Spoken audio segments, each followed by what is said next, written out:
Imagine an Athenian counselor named Lycidas standing before a desperate assembly on the island of Salamis.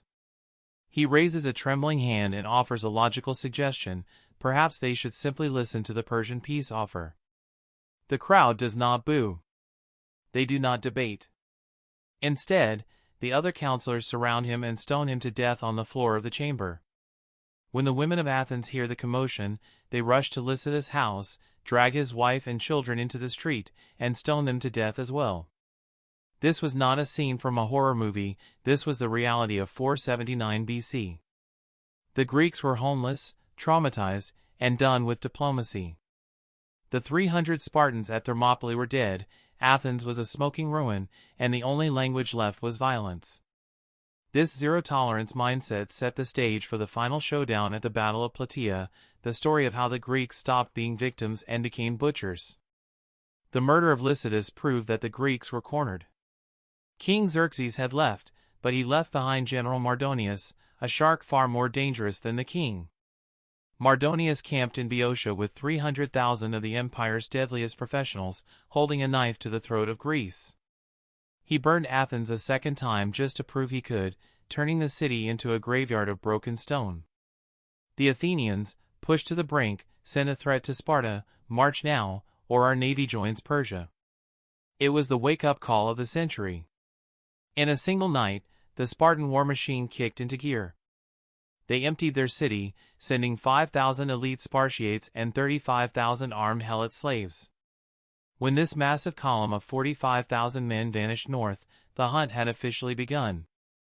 Mardonius did not panic, he prepared a trap. He knew he could not fight Greek hoplites in the narrow streets, so he lured them to the flat plains of Plataea where his cavalry could maneuver. He built a massive wooden fortress, a city of war, and waited. The Greeks arrived but refused to take the bait, hugging the mountain slopes where the Persian horses could not reach them. For days, it was a high-stakes staring contest.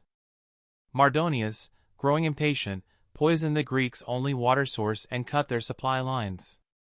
Thirsty and starving, the Greek coalition began to fracture. The Spartan regent, Pausanias, ordered a desperate night retreat to a new position, but the plan collapsed into a comedy of errors.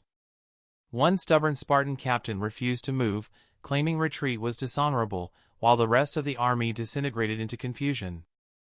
As the sun rose, Mardonius saw a disorganized, retreating enemy and made his move. He didn't wait for formations, he ordered a full charge. The Persian cavalry swarmed the isolated Spartans, and thousands of archers darkened the sky with arrows. This is where the battle turned into a psychological nightmare. Pausanias, adhering to strict religious protocol, refused to fight until the omens were good.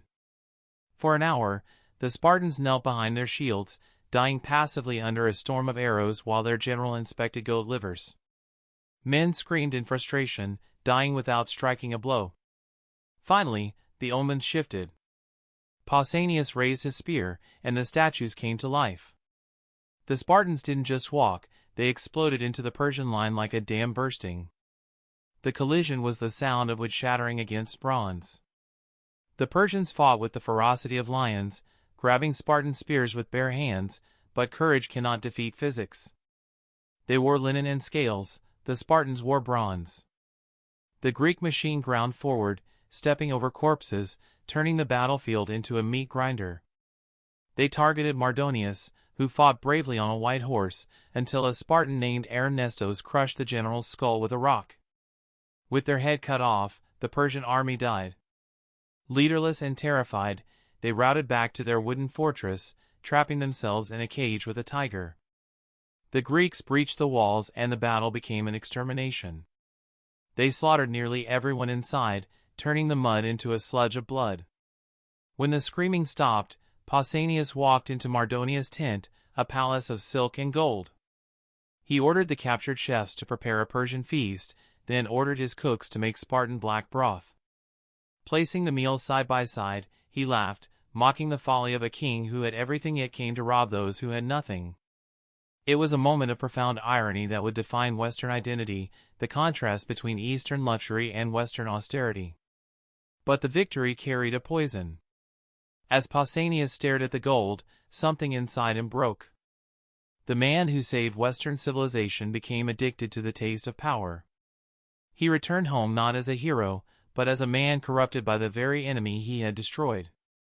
Reports reached Sparta that Pausanias was wearing Persian robes and conspiring with Xerxes to enslave Greece.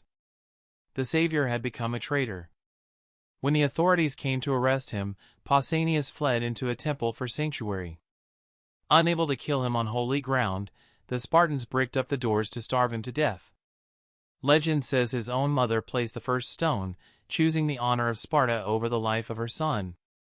He died in the dark, a disgrace. This is why we prefer the story of Thermopylae. We like the beautiful defeat of Leonidas, pure and noble. We shy away from Plataea because it is messy.